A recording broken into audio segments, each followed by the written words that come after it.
On va regarder ensemble maintenant à un texte qui va un peu installer les bases, le fondement de ce jeûne. Et je vais faire un petit peu suite à ce que je vous avais partagé dimanche dernier. Dimanche dernier, le thème du message était « Garde cet homme ». J'espère que vous vous en souvenez, c'était il y a 7 jours. Et on est allé dans le livre de 2 Rois. Et on avait parlé, je remets très rapidement le contexte, mais de la victoire incroyable et miraculeuse du roi Akab et du peuple d'Israël.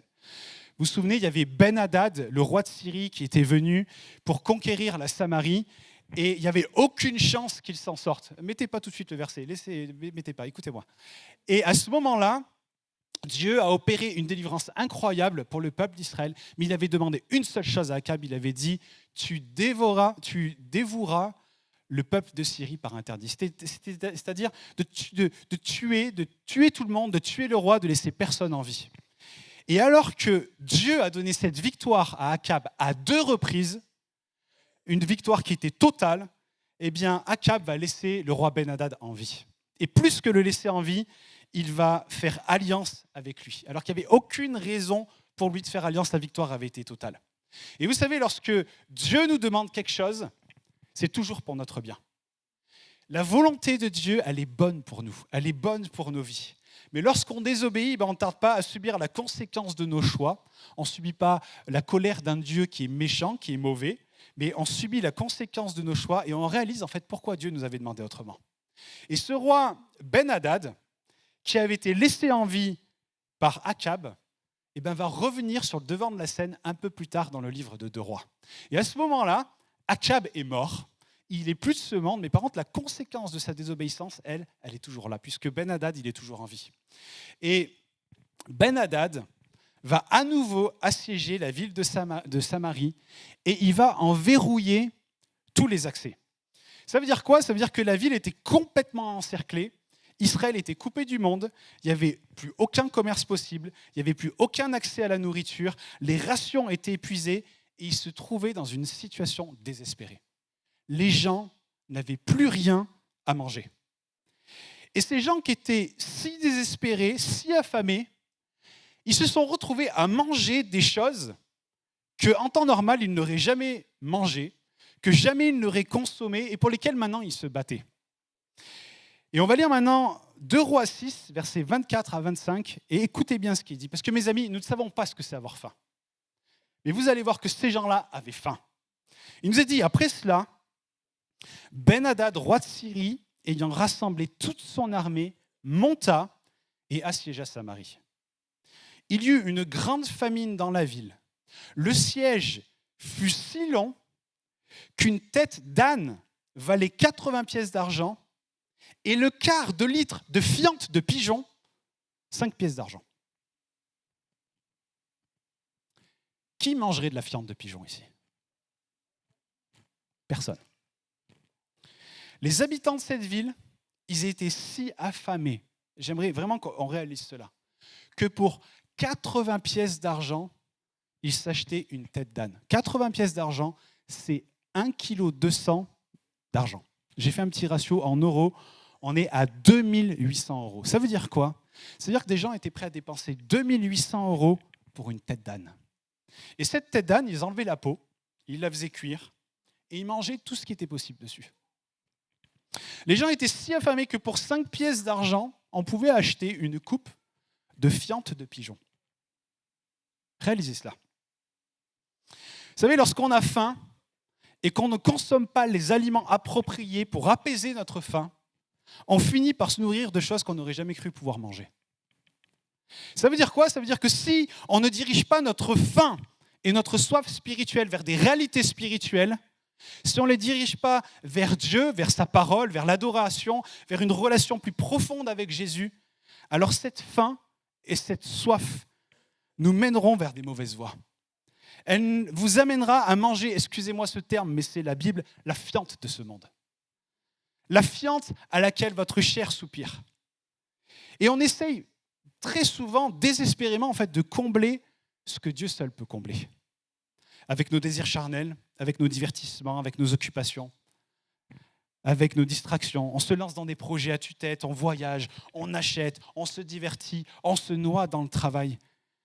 Mais lorsqu'on cherche à apaiser cette faim de Dieu, lorsque on essaye de remplacer cela par de la malbouffe, par des choses futiles, on se voile la face. Et on s'éloigne de ce que Dieu seul peut combler dans nos vies. Mes amis, on ne peut pas combler le besoin de Dieu dans notre vie si ce n'est de le chercher. Ce n'est pas possible autrement. Et lorsqu'il vient, lorsqu'on le cherche en premier, alors toutes ces choses pour lesquelles nous nous affairons jour après jour, nous sont données par-dessus. C'est ce qui nous est dit dans Matthieu 6, 33. Recherchez d'abord le royaume de Dieu et sa justice, et tout cela vous sera donné par-dessus. Ce verset, en fait, c'est un appel à la consécration. C'est un appel à chercher la face de Dieu en premier lieu, en lui faisant confiance, qui pourvoira pour le reste. Et j'aimerais vous dire que c'est exactement ce que nous allons faire en ce début d'année. On va mettre de côté nos projets, on va mettre de côté nos aspirations, on va mettre de côté nos rêves, on va mettre de côté notre temps pour dire « Seigneur, avant de faire quoi que ce soit cette année, je veux chercher ta face. Je veux connaître ta volonté. Je veux te remettre mon année et ce que tu m'as confié ici-bas, mon mariage, mon couple, mon église, mon foyer, mon travail. » Qui ici a envie de chercher le royaume de Dieu plus que tout le reste ?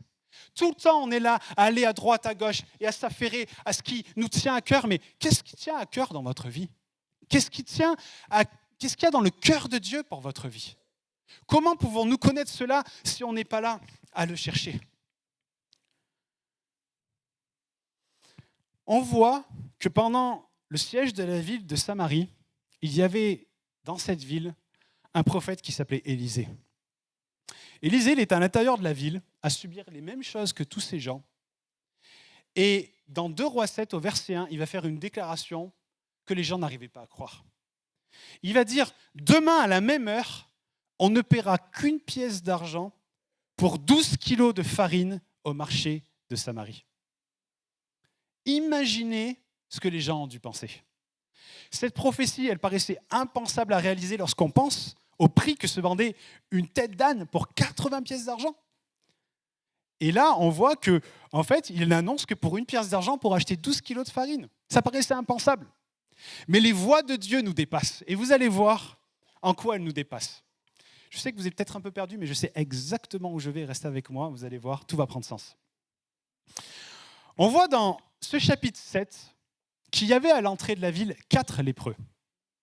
Et ces hommes, ils se trouvaient aux portes de la ville parce qu'en fait, ils étaient mis au ban de la société. C'était déjà terrible d'être en ville, au sens propre du terme, là où les gens achètent et mangent des têtes d'âne et des fientes de pigeons. Mais ces hommes, ils étaient encore plus désespérés parce qu'ils étaient lépreux. Leur peau se décollait, leurs os se nécrosaient, ils étaient complètement mis à part parce que les gens ne voulaient pas les voir, ne voulaient pas les toucher. C'était finalement les gens qui disaient « Vous n'êtes pas important pour faire partie de notre communauté, vous êtes répugnants, s'il vous plaît, restez loin de nous. » Et j'aimerais ouvrir une parenthèse ce matin, mais dire à certaines personnes « Ne laissez pas le diable vous faire croire que vous êtes insignifiant, que vous ne valez rien, que vous n'avez rien à apporter. » Ne laissons pas l'ennemi de nos âmes nous faire croire que, comme ces lépreux, nos vies sont en décomposition et qu'il nous faut rester là à attendre de mourir à petit feu dans la solitude. Parce que si c'est ce que vous vivez ce matin, si c'est votre impression, n'y croyez pas une seconde de plus, parce que dans votre désespoir, il y a également une force. Parce que votre vulnérabilité et le désespoir de votre situation sont aussi l'image de votre faim de voir les situations changer. Écoutez ce qui s'est passé. Ces 4 lépreux étaient à l'extérieur des murs. Ils étaient rejetés, leur vie s'écroulait, mais ils avaient une chose, les 4 en commun.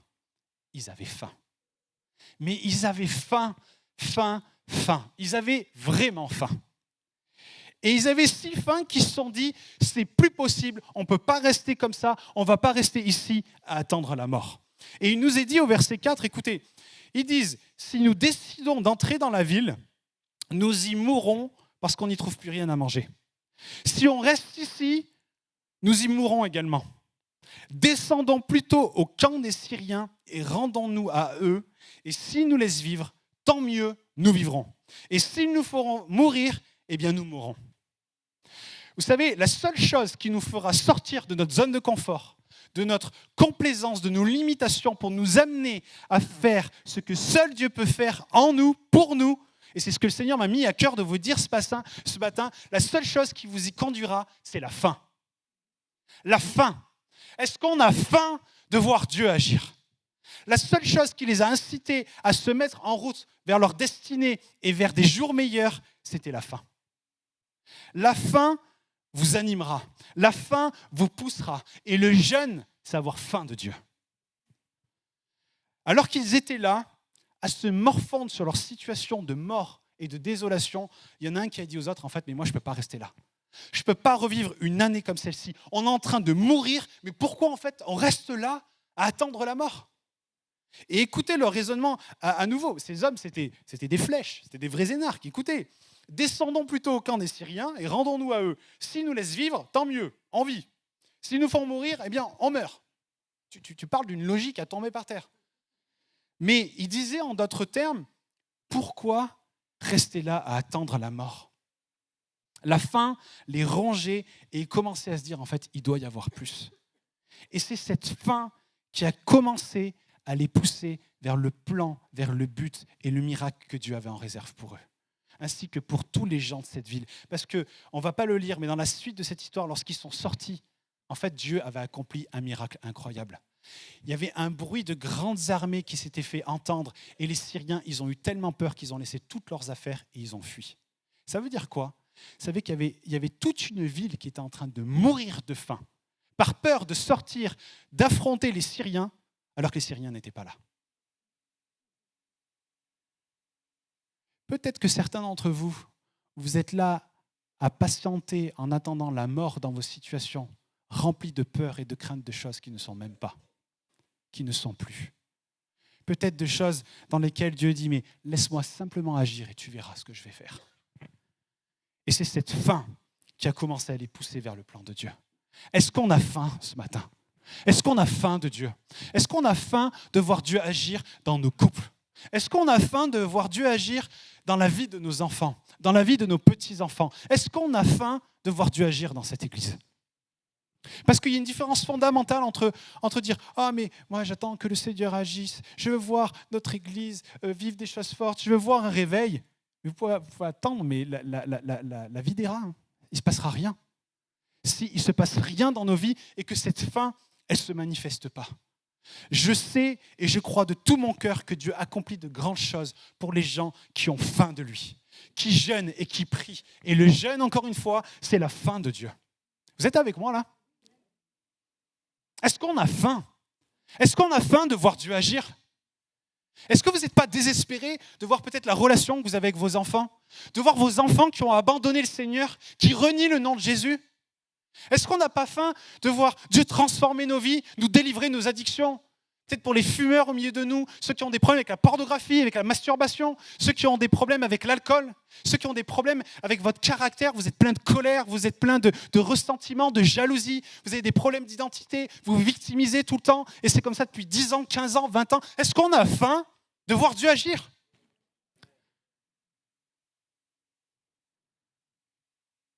Est-ce qu'on a faim? Est-ce que cette faim, elle est suffisante pour sortir de l'endroit où nous sommes, aux portes de la ville, et de dire « je vais y aller ». Parce que lorsqu'on commence à avoir faim et soif de Dieu, eh bien soudain il se passe quelque chose. On s'affranchit des difficultés, on s'affranchit de notre zone de confort, on sort de l'apitoiement, de la dépression, du désespoir, et on voit Dieu agir.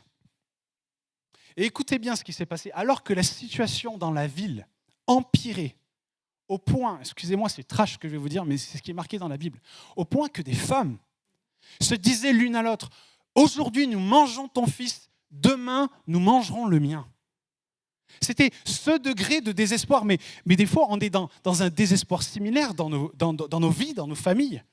Eh bien, alors que ces choses-là se passaient dans la ville, pendant ce temps-là, ces lépreux, ces hommes marchaient vers leur délivrance. Ces hommes étaient conduits par la faim. Est-ce qu'on est conduit par la faim? Ce que j'aimerais qu'on comprenne ce matin, c'est que, à l'image de ce qui se passait dans cette ville, lorsqu'on ne comble pas notre faim spirituelle de Dieu par des choses spirituelles dans les foyers, dans les familles, dans les mariages, lorsqu'on ne se nourrit que de têtes d'âne et de fientes de pigeons en pensant que c'est suffisant pour maintenir nos mariages et bénir nos familles, sans nourrir notre faim spirituelle de Dieu, vous savez ce qui se passe? On commence à se retourner les uns contre les autres. On commence à se dévorer les uns les autres. Et l'ennemi arrive et divise les familles, divise les foyers. Ce jeûne est un appel à nourrir une soif spirituelle, une soif de Dieu qui transforme notre attitude, qui nous ouvre les yeux sur les choses essentielles au lieu de nous laisser aller à manger ce qui ne peut être nourri que par Dieu. Moi, je ne sais pas pour vous, mais j'en ai assez de manger des têtes d'âne et des fientes de pigeons. Je veux manger la nourriture qui peut me nourrir. Et cette nourriture, elle ne vient que de Dieu. On passe tellement de temps à combler nos âmes de choses qui sont futiles, qui n'ont aucune valeur, qui n'ont aucun pouvoir de nous nourrir. On est comme le peuple d'Israël à qui Dieu disait « Vous êtes là dans le désert et vous vous creusez des citernes crevassées qui ne retiennent pas l'eau. » Moi, j'en ai assez d'essayer de remplir par moi-même mon bassin. Moi, j'en ai assez. Je vous dis, je ne veux pas vivre une année comme j'ai vécu. C'était une année grandiose. Le Seigneur nous a amenés à vivre des grandes choses. Mais il est un Dieu vivant ou pas? On n'a pas un Dieu qui fait du copier-coller. On n'a pas un Dieu qui va prendre les malheurs de cette année et veut nous voir continuer de nous baigner dedans année après année. Moi, je prie que vous m'entendiez ce matin et que vous disiez avec moi, je ne veux plus d'une année comme celle-ci.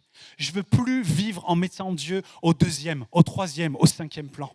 Je ne veux plus rester prisonnier de cette addiction pendant 12 mois de plus. Je ne veux plus vivre avec cette attitude une année de plus. Je refuse de vivre ainsi. Est-ce que vous êtes prêts à refuser de continuer de vivre comme vous vivez? Vous savez, la Bible nous dit que Dieu nous délivre de nos ennemis. Il ne vient pas nous délivrer de nos amis. Si on continue à faire copain-copain, c'est ce que j'ai prêché dimanche dernier, avec les Ben Hadad de nos vies, ne nous étonnons pas des conséquences qui sont présentes dans nos vies. On a un Dieu qui délivre. On a un Dieu qui restaure. On a un Dieu qui ramène à la vie ce qui est mort. On a un Dieu qui redonne ce qui nous a été volé. On a un Dieu qui est tout puissant. Moi, je crois dans un Dieu qui est vivant. Vous aussi? On a un Dieu qui est vivant, qui a le pouvoir de changer nos vies. Et il faut que ça change. Moi, je suis désespéré, j'ai une soif que seul Dieu peut apaiser. Et aujourd'hui, je le reconnais. Je le reconnais et j'ai besoin de Dieu. La Bible nous dit dans le livre des Lamentations, au chapitre 4 et au verset 9, « Il vaut mieux mourir à la guerre que mourir de faim, épuisé par manque de nourriture. » En d'autres mots, il vaut mieux mourir au combat, en action, que de rester assis à attendre la mort. La faim de plus de Dieu doit nous animer. La faim de plus doit nous amener à sortir de nos villes fortifiées, à sortir de ces situations où on est dans l'apitoiement, à attendre que les choses se passent. Et le Seigneur nous dit ce matin, il y a des choses et des situations que seule la fin de mois vous amènera à vivre et à atteindre. Parce que je possède tout. Dieu possède tout. Il est tout puissant. Il peut intervenir dans votre vie. Jésus nous a dit dans Matthieu 5 au verset 6, « Ceux qui ont faim et soif de justice seront rassasiés. » Ils seront rassasiés. C'est une promesse de la part de Dieu. J'aimerais terminer sur une dernière notion qui viendra mettre le coup de marteau final sur ce que je vous dis. Essayez de vous rappeler l'histoire du fils prodigue. Qu'est-ce qui a fait sortir le fils prodigue de la porcherie? Qu'est-ce qui a fait revenir le fils prodigue dans la maison du Père? Ce n'était pas l'odeur ni la puanteur. Ce n'était pas la déception de ses amis du fait qu'il avait dilapidé l'héritage et qu'il n'y avait plus de sous. Ce n'était pas la saleté dans laquelle il vivait. Rien de tout ça ne l'a remis sur le chemin du retour vers la maison du Père. La réponse, elle nous est donnée dans Luc 15 au verset 17 avec une question que ce fils s'est posée. Il a dit « Combien de mercenaires chez mon père ont du pain en abondance, alors que moi, ici, je meurs de faim ?» Ce qui a poussé le fils prodigue à sortir de la porcherie et de la misère pour retrouver l'amour et la grâce de la maison paternelle, il a dit lui-même, il a dit « J'ai faim. J'ai faim. » C'est la faim qui réveillera les fils et les filles prodigues. La faim les réveillera de leurs addictions. La faim réveillera celui qui s'est égaré. Je ne sais pas si vous avez des enfants qui ont abandonné le Seigneur, si vous avez des enfants qui sont aujourd'hui dans la porcherie, à dilapider leur vie dans des choses qui n'ont pas de sens. Mais sachez une chose, ils ne vont peut-être pas jeûner pour eux-mêmes. Mais lorsque nous, on commence à jeûner, lorsqu'on commence à prier pour nos familles, pour nos fils, pour nos filles, lorsqu'on fait cela, eh bien Dieu dit, j'utiliserai la faim comme une force motrice qui les pousse sur le chemin du retour vers la maison du Père. Des fois, mais on loupe complètement l'objectif. On est là, on dit, mais Seigneur, qu'ils prennent connaissance de leurs péchés, et ci et ça. Mais le fils prodigue, il savait très bien qu'il était dans une porcherie. Il savait très bien qu'il vivait comme un cochon. Il le savait. C'est pas ça qui va faire revenir vos fils et vos filles à la maison. Ce qui va les faire revenir à la maison, c'est la faim et la soif de Dieu. Et ça, il n'y a que le Saint-Esprit qui peut venir le déposer dans les cœurs. Ça, c'est le travail du Saint-Esprit. Et notre travail à nous, c'est de jeûner et de prier pour nos fils, pour nos filles, pour nos maris, pour nos épouses, pour nos parents, pour nos petits-enfants. Et j'en passe. Quand rien d'autre ne fonctionne, ni les supplications, ni les difficultés, ni tous les moyens possibles de cette vie, quand plus rien ne marche, Jésus l'a dit lui-même dans Marc 9, il a dit, cette espèce de démon, elle ne sort que par le jeûne et la prière. Quand il n'y a plus rien qui marche, mes amis, il n'y a qu'une seule chose, c'est le jeûne et c'est la prière. C'est se mettre à genoux et intercéder et prier et demander à Dieu d'agir. Et le jeûne, je le répète encore une fois, c'est avoir faim de Dieu. Maintenant, la question que je vous pose, et c'est entre vous et Dieu dans vos cœurs, c'est dire, est-ce que vous voulez vivre une année comme l'année dernière, ou est-ce que vous voulez vivre des choses différentes avec le Seigneur? Est-ce que vous voulez mettre à part ce temps en début d'année pour vivre des choses différentes avec le Seigneur? Si c'est le cas, ça va demander une mise en action de votre part. Parce que si vous avez faim, il faut maintenant sortir des portes de la ville et rentrer dans les promesses et les plans de Dieu pour vous, pour cette année. Certains ici, vous êtes malades. Certains ici, vous avez vraiment des problèmes graves dans vos couples. Certains ici, vous souffrez de dépression, vous luttez avec vos pensées. Certains, vous luttez avec certains péchés, vous luttez avec des addictions, vous luttez peut-être, je ne sais pas, dans des problèmes de comportement, des problèmes avec la colère, avec l'apitoiement, et j'en passe. Est-ce que vous voulez vivre une année différente? Si vous voulez vivre une année différente, ça va nécessiter d'avoir faim pour que les choses changent. Et si vous avez faim pour que les choses changent, eh bien, il est temps de se lever, de sortir des portes de la ville et de rentrer dans les promesses que Dieu a pour vous pour 2026. Aucun d'entre nous ici n'a la quelconque idée de ce à quoi va ressembler cette année. Vous regardez les journaux, vous regardez ce qui se passe dans notre société, franchement, ça ne sent pas très très bon. Vous reniflez ce qui se passe peut-être dans vos vies, dans vos familles, peut-être qu'aujourd'hui ça ne sent pas très très bon dans votre vie. Mais si vous restez là à attendre, ça va se passer comme ça toute l'année. Où on peut prendre notre rôle à cœur de disciples, de fils et de filles du roi des rois, et de faire ce que tous les hommes et les femmes que Dieu a appelés ont fait. Jeûner, prier, rechercher la face de Dieu. Parce que jeûner, c'est avoir faim de Dieu. Et j'aimerais vous dire que si vous le faites, préparez-vous à vivre des grandes choses avec le Seigneur. Je ne suis pas en train de vous baratiner, c'est ce que la Bible nous dit. Pour les hommes et les femmes qui ont jeûné dans la Bible, et si vous avez déjà jeûné dans votre vie, vous savez que le Seigneur est trop bon pour ne pas agir lorsqu'il nous voit nous humilier devant lui. Lorsqu'il nous voit avec vérité chercher sa face et dire « Seigneur, je ne vais pas passer un jour de plus au début de cette année avant d'avoir cherché ta face. » Et on va vivre des choses puissantes et incroyables cette année en Église. Parce qu'il n'y a rien de plus puissant qu'une église qui prie. Il n'y a rien de plus puissant qu'une église qui jeûne et qui cherche la face de Dieu. Quand mon estomac va gargouiller à 1h du matin et que ça me fera penser, oui Seigneur, je veux prier, je veux chercher ta face, et qu'un autre estomac va gargouiller à 2h du matin, et à 7h du matin, et à 9h du matin, et à 11h du matin, et qu'on sera là tous ensemble à prier pour voir Dieu agir dans notre vie, mais bien sûr qu'il va agir. Vous êtes avec moi ? Heureusement que vous ne vous voyez pas. Mes amis, on va vivre des grandes choses. Mais ça va nécessiter qu'on se lève et qu'on y aille, qu'on sorte de notre apitoiement, qu'on sorte de nos situations. Ok, peut-être qu'aujourd'hui, on n'a connu que ce qui se passe à l'intérieur de la ville. Peut-être que tout au long de cette année, littéralement, vous avez mangé de la fiente dans toutes vos situations de famille, vos situations de vie, situations professionnelles, dans votre caractère. Mais Dieu n'a pas dit son dernier mot. Invitez Dieu et vous verrez s'il ne va pas ouvrir les écluses des cieux pour vous. Mettez Dieu à l'épreuve et vous verrez si on n'a pas un Dieu qui est vivant et qui peut accomplir des grandes choses. Moi, je crois qu'on a un Dieu qui est vivant et je crois qu'on va vivre des choses incroyables cette année. Moi, je crois qu'il va se passer des choses qu'on ne peut pas penser ni même imaginer. Parce qu'on a un bon Père. Il a une bonne volonté pour chacun d'entre nous. Maintenant, c'est à nous d'y aller, d'avancer et de rentrer là-dedans. J'aimerais vous inviter à fermer vos yeux maintenant. À ne pas regarder ce qui se passe à droite et à gauche. Et je vais poser quelques questions.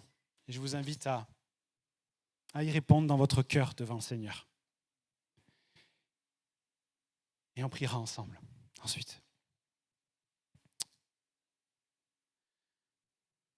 Est-ce que, aujourd'hui dans votre vie, il y a des choses, des situations, des comportements avec lesquels vous luttez depuis au moins plus d'1 an? Est-ce qu'aujourd'hui, dans vos couples, les choses sont loin de se passer en accord avec les promesses que vous avez faites le jour de votre mariage à votre époux, à votre épouse? Est-ce qu'aujourd'hui, avec vos enfants, les relations, l'espérance qu'il y a dans leur cœur est loin d'être celle que vous avez rêvé pour eux, pour lui, pour elle?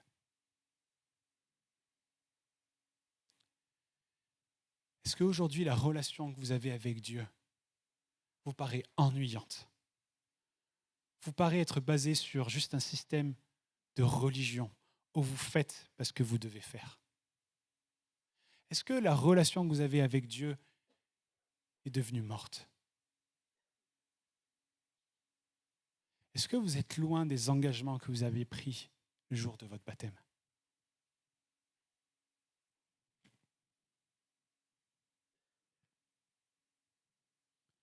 Seigneur, tu vois les cœurs qui sont devant toi ce matin.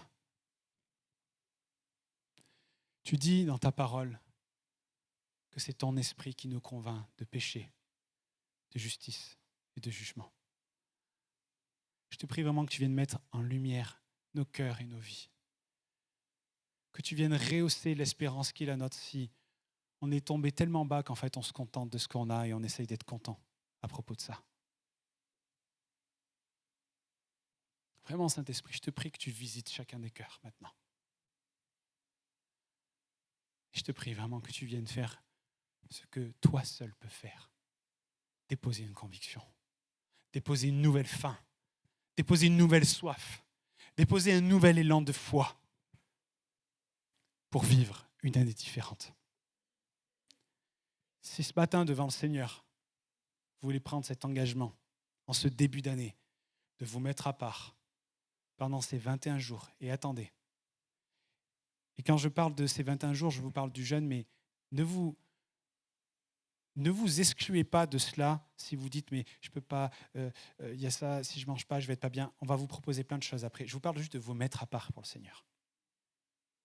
Si ce matin, vous prenez cet engagement devant Dieu, pas devant la personne à côté de vous, même pas devant moi, ce n'est pas à propos de nous, c'est vous et Dieu.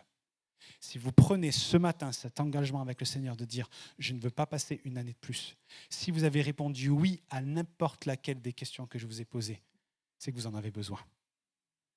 Alors ce matin, si vous prenez cet engagement avec Dieu de vous mettre à part pendant 21 jours, je vous invite à vous lever maintenant.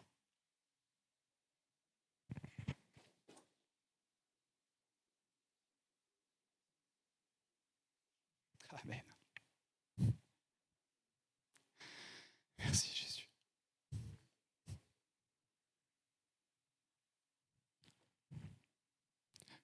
Mes amis, mais si vous saviez ce qui se passe quand on fait ça, on va vivre des choses qui vont être incroyables. Vous allez voir des choses se passer dans vos vies, je vous le garantis. Seigneur, je te remercie pour tes fils, pour tes filles qui se lèvent maintenant. Seigneur, on veut te remettre maintenant ce temps de consécration à toi. Ces 21 jours, Seigneur, ils sont pour toi. Seigneur, ce matin, on choisit de dire ensemble, alors qu'on est debout devant toi, on choisit de dire, on veut que tu aies la première place. Toi seul, Jésus, peux venir répandre et répondre à cette soif et cette faim qui est la nôtre. Seigneur, alors que nous sommes debout devant toi maintenant, nous disons, nous voulons ta nourriture. Nous voulons ce qui vient de toi, Seigneur. Tu vois la détresse de mes frères et de mes sœurs, peut-être dans des situations qui sont bien variées d'une vie à l'autre. Seigneur, je te prie que ces 21 jours soient vraiment 21 jours de victoire. Des victoires dans les vies, des victoires dans les familles, des victoires dans les couples, des victoires, Seigneur, sur nos caractères, des victoires sur notre chair. Seigneur, on veut proclamer la seigneurie de Jésus-Christ sur nos vies comme un étendard pendant ces 21 jours. Que les hommes, que les femmes, que les ados, que les enfants qui sont là, qui sont levés, Seigneur, tu viennes les surprendre par ton bras puissant. Tu le dis que tu ouvriras les écluses des cieux. Seigneur, on veut s'attendre à voir cette pluie abondante qui vient du ciel, être répandue sur nos vies, sur nos situations. Je te prie, Seigneur, pour 21 jours de témoignage de ce que tu as accompli. 21 jours de victoire. 21 jours, Seigneur, où on va être en communion avec toi d'une manière encore plus forte, plus tangible, Seigneur. 21 jours où on dit maintenant, c'en est assez de manger la fiente de ce monde. Maintenant, on veut cette nourriture spirituelle qui vient de toi. Jésus, tu es le pain de vie. Tu viens répandre ce pain d'une manière miraculeuse pendant ces 21 jours. On te prie pour des révélations dans ta parole. On te prie pour des songes, pour des rêves, pour des choses qui étaient mortes, qui reviennent à la vie. On te prie, Seigneur, pour des fils et des filles qui rentrent à la maison dans le nom de Jésus. On te prie pour les fils et les filles qui sont égarés en ce moment. Dans les familles, Seigneur, que tu viennes leur donner une faim qui vienne de toi. On les rappelle à ta maison, Seigneur. Renouvelle la foi et l'espérance des parents qui ont jeté l'éponge. Vous êtes là comme ces lépreux et vous voyez la relation qui est là, qui se désagrège. Dieu n'a pas dit son dernier mot. Lève-toi maintenant. Sors des portes de la ville. Va chercher la victoire pour tes fils et pour tes filles. Lève-toi et proclame le nom de Jésus sur leur vie, sur leur situation. Et tu verras si Dieu n'ouvre pas les écluses des cieux. Seigneur, on te prie pour des âmes qui reviennent à toi. On te prie pour des disciples dans notre assemblée, nous qui sommes tes enfants. On a choisi de s'engager auprès de toi il y a peut-être des années. Et aujourd'hui, on fait juste le taf pour le minimum requis de ce qui nous semble être acceptable. Seigneur, ravive le feu du premier amour. Viens raviver la relation vivante. Donne-nous d'être débordants de joie à l'idée d'être dans ta présence. Ravive une passion nouvelle pour ta parole. Je te prie, Seigneur, que pendant ces 21 jours, tu viennes donner à chacun de découvrir ta parole comme sous un nouveau jour.